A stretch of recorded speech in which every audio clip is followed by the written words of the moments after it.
یا ایھا الذین آمنوا توبوا الی اللہ توبۃ نصوحا، اہل ایمان رجوع کرو اللہ کی جناب میں، لوٹو پلٹو توبہ کرو، اور وہ توبہ بھی نہایت خالص توبہ۔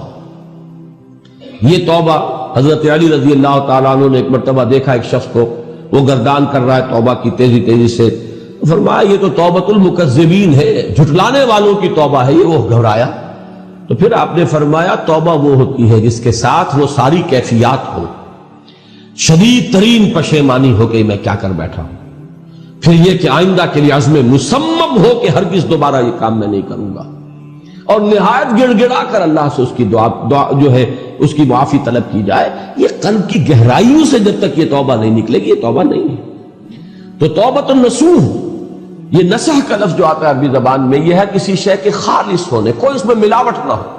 توبۃ النصوح، یہ توبۃ النصوحہ، خالص توبہ کرو، دل کے ایک گہرائیوں سے توبہ کرو، اور صمیم قلب سے توبہ کرو، عزم مصمم کے ساتھ توبہ کرو کہ پروردگار جو خطا ہو گئی ہے بخش دے، آئندہ تیرے کسی حکم کے خلاف کوئی حرکت نہیں کروں گا، خاص طور پر وہ خطا جو معین ہے اس کے بارے میں تو تعین کے ساتھ فیصلہ ہو کہ دوبارہ نہیں کروں گا۔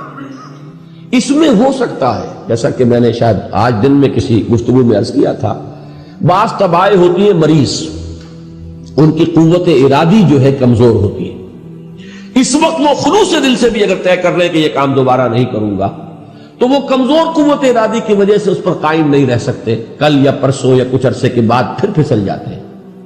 اس سے وہ توبہ باطل نہیں ہوگی، اس بات کو سمجھیے، یہ نہ سمجھیے کہ میں انکریج کر رہا ہوں، لیکن مسئلے کو سمجھ لیجیے۔ جس وقت انسان توبہ کر رہا اس وقت عزم مصمم کا ہونا ضروری ہے۔ اب یہ اللہ جانتا ہے ہمارے دل کے اندر کے حالات کو، ہماری کیفیات کو، اگر اس وقت عزم مصمم ہے تو توبہ صحیح ہو جائے گی، پھر اگر خطا ہو گئی پھر توبہ کرو، پھر خطا ہو گئی اور پھر توبہ کرو۔ بازا ہر چہ ہستی بازا، در کافر و گبر و بت پرستی بازا، این درگہ ماں درگہ نومیدی نیست، صد بار اگر توبہ شکستی باز آ۔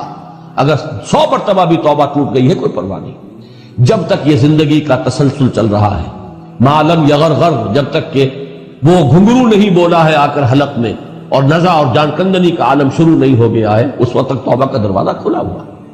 لیکن جس وقت توبہ کر رہا ہے آدمی، اب یہ آدمی اپنے آپ کو دھوکہ دے لے گا تو دوسری بات ہے، لیکن اللہ جانتا ہے، اس وقت اگر عزم مصمم ہے تو توبہ درست ہو جائے۔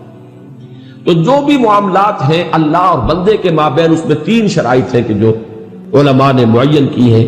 ایک حقیقی پشیمانی، وہ پشیمانی جس کے لیے اقبال کا وہ شعر بہت مشہور ہے جو انہوں نے نوجوانی میں کہا تھا، اور داغ دہلوی اس مجلس میں موجود تھے جہاں علامہ نے یہ شعر پڑھا ہے، تو انہوں نے بڑی داد دی تھی کہ میاں اس عمر میں اور یہ شعر یعنی چشم بد دور، وہ یہ داد کا بڑا ایک یعنی بلیغ انداز ہے۔ اور وہ شعر کیا تھا؟ موتی سمجھ کے شان کریمی نے چن لیے، قطرے جو تھے میرے عرق انفعال کے، شرمندگی کے احساس سے پیشانی کے اوپر اگر پسینہ آ گیا ہے، شرمندگی ہے اللہ میں یہ کیا کر بیٹھا، اللہ مجھ سے کیا ہو گیا، تو یہ شرمندگی سے اگر عرق آلود ہو گئی ہے پیشانی، تو اللہ کو یہ اتنی محبوب ہے کہ موتی سمجھ کے شان کریمی نے چن لیے، قطرے جو تھے میرے عرق انفعال کے۔ حدیث میں یہ مضمون آیا ہے، اللہ کو کتنی خوشی ہوتی ہے اپنے بندے کے توبہ سے۔ بائبل کی ایک سٹوری جو ہے دی پروڈیگل سن، جو آپ کو یاد ہوگی کہ ایک شخص کے کئی بیٹے تھے، اکثر جو تھے سارے بڑے فرمانبردار، بڑے عمدار، سعادت مند، کام کرنے والے، ایک تھا نٹکھٹ قسم کا شریر، وہ اپنی دولت بھی بٹوا کے لے گیا، اور پھر وہ بہت سال کے بعد آیا ہے تو سخت یعنی فقیری کے اور قلاشی کے عالم میں باپ نے واقعی سب سے توجہ ہٹا کر اپنی ساری محبت کا مرکز پھر اس بچے کو بنا لیا، اپنے بیٹے کو۔ تو وہ سعادت مند بیٹے تھے، انہوں نے کہا کہ یہ کیا کیا آپ نے، یہ ایسا اور یہ ایسا اور یہ ایسا اس نے یہ کیا، اور آج آپ پھر اس کے لیے وہی آپ کی محبت جو ہے وہ یہاں پھر اس کے جو ہے شامل حال ہو گئی ہے۔ انہوں نے کہا کہ تم دیکھتے نہیں کہ اگر کوئی چرواہا ہو اور اس کی اگر 100 بھیڑیں اور بکریاں ہیں، تو اگر کوئی بھیڑیا کسی ایک بکری کو اٹھا کر لے جائے تو وہ 99 کو چھوڑ کر اس کے پیچھے بھاگتا ہے اس کو بچانے کے لیے۔ جو میرے ہیں وہ تو ہے ہی ہے، جو مجھ سے دور چلا گیا تھا وہ اگر لوٹ کر آیا ہے تو در حقیقت یہ ہے میری توجہ کا اور میری محبت کا سب سے زیادہ مستحق۔ یہی معاملہ اللہ کا. یہ در حقیقت ایک پیرابل ہے، ایک کہانی ہے جس میں اللہ کی وہ شفقت جو ہے اپنے گناہگار بندوں کے جو شامل حال ہوتی ہے جب وہ توبہ کرتے ہیں، جس کے لیے حدیث میں آخری بات بیان کر دی گئی کہ تصور دیا گیا ہے کہ ایک لق و دق سے راہ میں ایک شخص سفر کر رہا تھا، ایک ہی اونٹنی سواری کی، اسی پر اس کا راشن بھی تھا، پانی بھی تھا. تھوڑی دیر کے لیے وہ ایک درخت کے سائے میں بیٹھا سستانے کے لیے، دھوپ کی تمازت سے بچنے کے لیے، تو ذرا بیٹھا بیٹھا اونگ گیا. اب جو آنکھ کھلی تو دیکھا کہ اونٹنی غائب ہے. اس کا سفر کا ذریعہ وہی، پانی اسی پر، راشن اسی پر، گویا کہ کل زندگی کا ذریعہ جو ہے وہ اونٹنی تھی اس کی. لق و دق سے رہا ہے، کہاں جائے؟ کہیں پانی نہیں، کچھ کھانے کے لیے نہیں.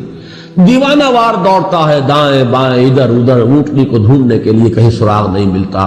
تو وہ اب موت کے انتظار میں درخت کے نیچے آ کے بیٹھتا تھا. مایوسی کی انتہا، موت کا انتظار کہ اچانک دیکھتا ہے کہ اونٹنی تو کھڑی ہوئی ہے. تو اب اس پر شادی مرگ کی کیفیت طاری ہوتی ہے.